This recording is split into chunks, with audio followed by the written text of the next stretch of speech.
नमस्कार दोस्तों, जैसे कि आप सभी को पता है कि हमारे देश में दो पार्टियां जो हैं वो दिग्गज पार्टियां हैं, यानी कि बीजेपी और कांग्रेस। दोनों के ही उम्मीदवार दिन ब दिन एक दूसरे पे ताने कसते रहते हैं। ठीक है, चुनावी मुद्दा अपने देश में ऐसा तुन इस टाइम पकड़ा हुआ है चुनावी मुद्दे ने कि जैसे जैसे चुनाव नजदीक आ रहा है, हर नेता एक दूसरे के खिलाफ बोलने में लगा हुआ है। इसी बीच बहुत सारे बयानबाजी होती हैं, क्योंकि चुनाव आ रहे हैं, एक दूसरे की गलतियां निकालेंगे, जनता के सामने पेश करेंगे, तभी जो है जनता उस चीज का मूल्यांकन कर सकेगी और किसको वोट देना है इस चीज को डिसीजन इस चीज का जो है वो ले सकेगी। इसी बीच कई बार जो नेता होते हैं वो कई बार एक दूसरे के प्रति इतना मतलब बोल देते हैं, इतना ज्यादा बोल देते हैं या कुछ गलत भी बोल देते हैं, तो कई बार उनको माफी भी मांगनी पड़ती है। इन सभी चर्चाओं के बीच में बहुत सारे रीजन जो है वो होता है। रीजन क्या होता है कि भाई कैसे भी करके मतलब जनता को कहते हैं बरगला के, जनता को बरगला के अपने वोट बैंक को इकट्ठा करना होता है। बस इनका मोटिव जो है वो यही है कि अपना वोट बैंक ये लोग इकट्ठा करें, फिर चाहे कोई भी हो।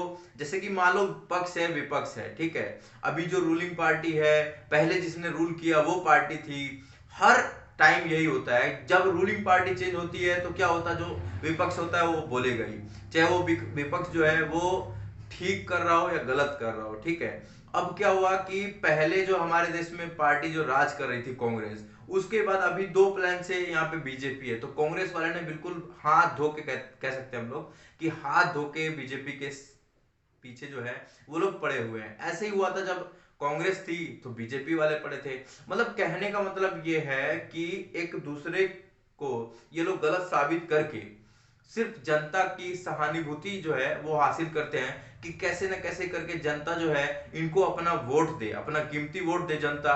और इसी बीच क्या होता है अपने देश में, दंगे फसाद, धर्म की राजनीति, जाति प्रथा की राजनीति, बहुत सारे रीजन है अपना अपने देश में। इतनी राजनीति पार्टियां जो है वो इतने तून पे हैं, तो इन्हीं सब रीजन के बीच एक दूसरे पे जैसे जैसे कटाक्ष करते हैं। अक्सर हम देख सकते हैं कि मोदी जी भी राहुल गांधी पे कटाक्ष करते नजर आते हैं और राहुल गांधी जी भी मोदी जी पे कटाक्ष करने जो है करते हुए जो है वो नजर आते हैं। तो इसी प्रकार की एक पोस्ट जो है आज हम आपके सामने लेके आए हैं कि राहुल गांधी जी ने अभी 9 घंटे पहले अपने ट्विटर पे एक पोस्ट जो है वो डाली थी। मैं अभी आपको पढ़ के सुनाऊंगा कि उस पोस्ट में उन्होंने प्रधानमंत्री नरेंद्र मोदी जी के बारे में जो कहा है, तो आप ही बताना कि वो सही है या गलत है। देखो, मैं ये नहीं बोल रहा हूं कि कोई एक पार्टी अच्छी है। देखो, अपना काम है इंफॉर्मेशन को एक दूसरे से आगे बढ़ाना। मेरे को इंफॉर्मेशन मिली है, मैं आपको बताऊंगा, आपके थ्रू आगे जाएगा, उसके थ्रू आगे जाएगा, क्योंकि कहीं ना कहीं हमारा मोटिव जो है वो अपने देश को अच्छा करना है। मैं ये नहीं कह रहा हूं कि कांग्रेस अच्छी है, बीजेपी अच्छी है। देखो, देश के हित में जो पार्टी काम करे वही पार्टी मेरे लिए बहुत बढ़िया है। तो मैं अभी आपको पोस्ट पढ़ के जो है वो सुनाता हूँ। आपके स्क्रीन पे भी वो पोस्ट गया होगा, अभी आप देख सकते हो अपनी स्क्रीन पे।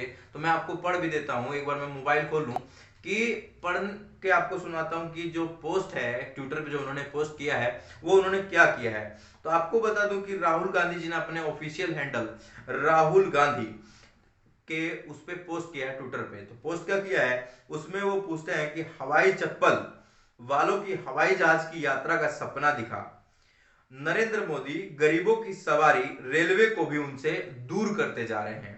पॉइंट को समझना।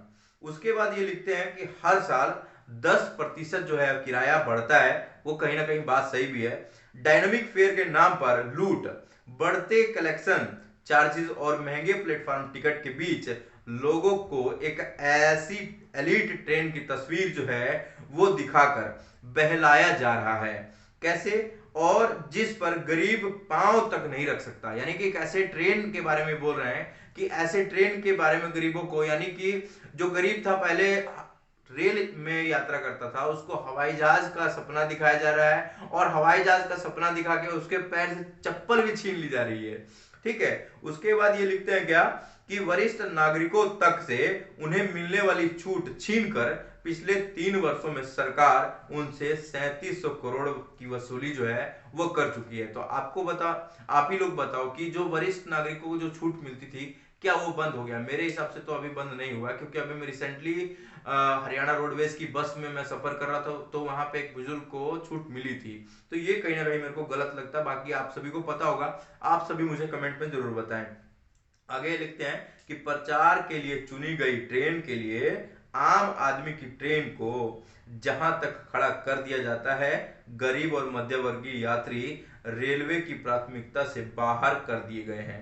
आगे बता दूं कि एसी डब्बों की संख्या बढ़ाने के लिए जनरल डब्बों की संख्या जो है वो कम की जा रही है, जिसमें मजदूर और किसान ही नहीं, छात्र और नौकरी पेशा भी यात्रा करते हैं। बात इनकी सही है कि फिलहाल जो हम लोग देख सकते हैं कि अभी क्या हो रहा है कि ट्रेनों में एसी के डब्बे जो है वो बढ़ाए जा रहे हैं और कहीं ना कहीं जनरल के डब्बे जो है वो घटाए जा रहे हैं। इस सिचुएशन में क्या होता है, मैं लंबी दूरी की बात नहीं कर रहा हूं, जैसे सपोज करो आपको पानीपत से जाना है आपको दिल्ली।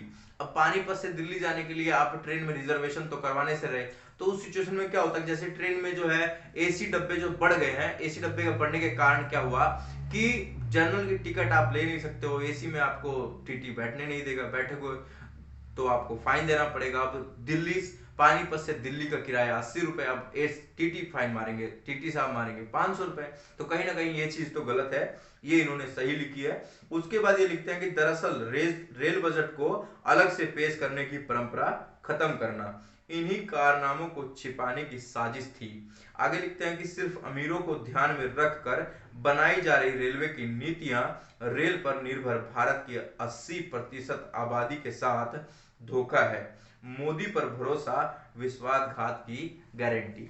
तो कहीं ना कहीं इनकी बातों में कुछ एक सच्चाई लगी और कुछ एक बातें ऐसी लगी मुझे जो मेरे ख्याल से वो पूर्णतः सत्य जो है वो नहीं है। आप लोग ही बताओ कमेंट में कि क्या ये बातें सही है, 100% सही है या 100% सही नहीं है। आपको बता दूं कि ऐसी ऐसी बातें जो है वो आती रहती हैं और ऐसे ही राजनीति पार्टियां जो है एक दूसरे पे कमेंट कसती हैं और कहीं ना कहीं अपने वोट बैंक को ये लोग स्ट्रॉन्ग करने में लगे रहते हैं।